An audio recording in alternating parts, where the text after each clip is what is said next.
Hello, my divas. I want to welcome you F4L divas that are new and joining the Jumpstart to the Slim Down.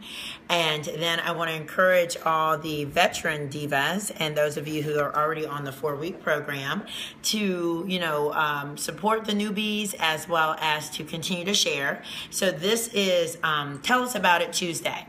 And I was really encouraged by some of the posts that I've already seen that are encouraging more transparency and honesty around the emotional struggles that can occur when you're trying to make changes with your diet. I attended a conference this weekend for eating disorders and food addiction, and it's always I love to learn. I love to learn. If I could get paid just to be a student, I'd probably just do that. But I enjoy working with people too, so that's a good thing.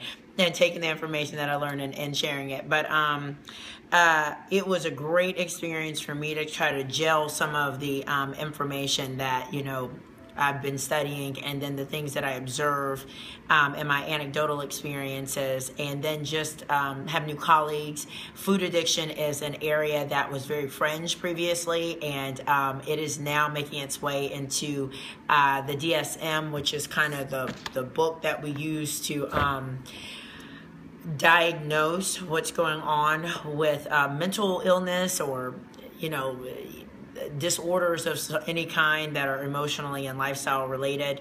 And food addiction has a lot of science behind it now, and they're able to see how food acts on the brain. There was a lot of talk about neuroplasticity and how the relationship with using and abusing food historically actually starts to change the brain. So it makes it really difficult to change behavior.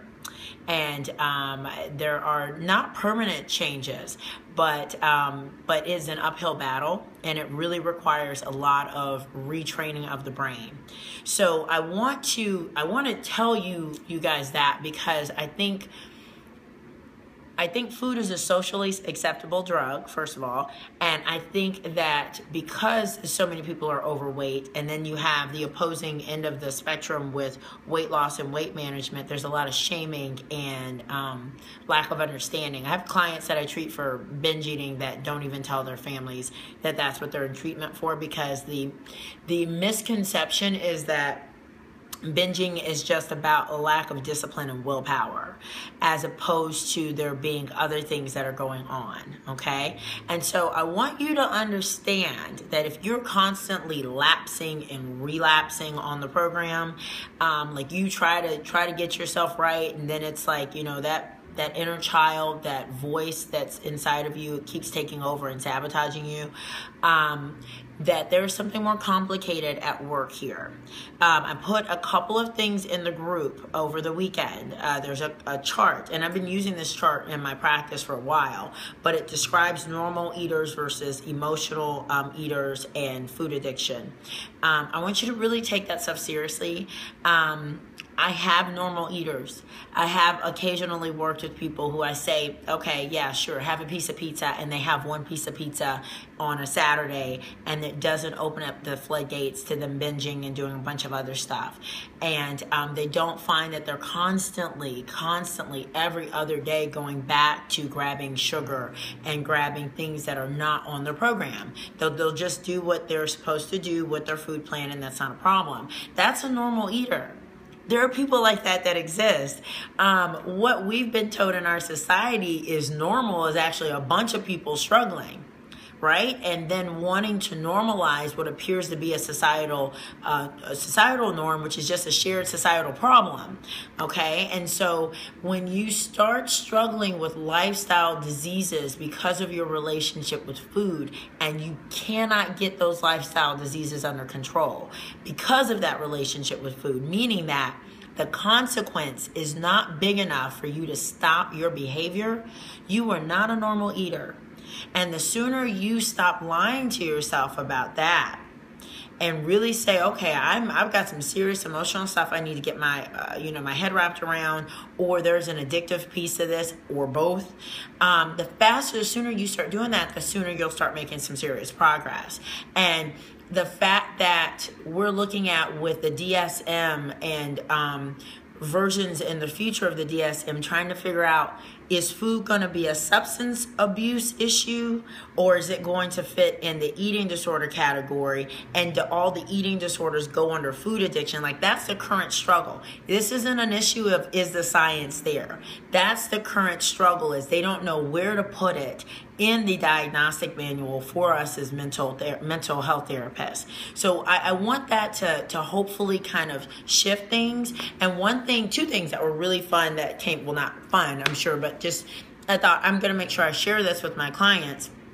One therapist said, just remind your clients that when you pull up the rock, that is their food abuse. Just like if it was alcohol, just like if it was drugs. When you pull that rock up, all that ugly stuff underneath starts to move around. And then they start to feel uncomfortable. And they realize why they were using the food to begin with. And prepare them that they may need some help and may need someone to catch them.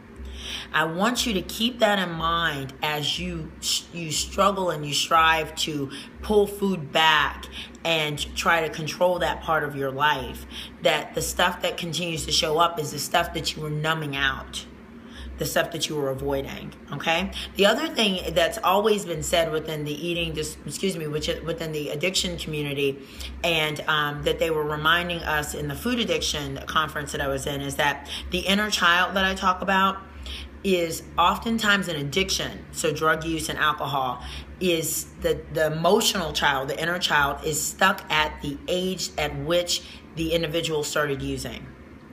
With food addicts, with people who abuse food, this can go back. I've got clients that tell me, I was taught how to crawl with French fries.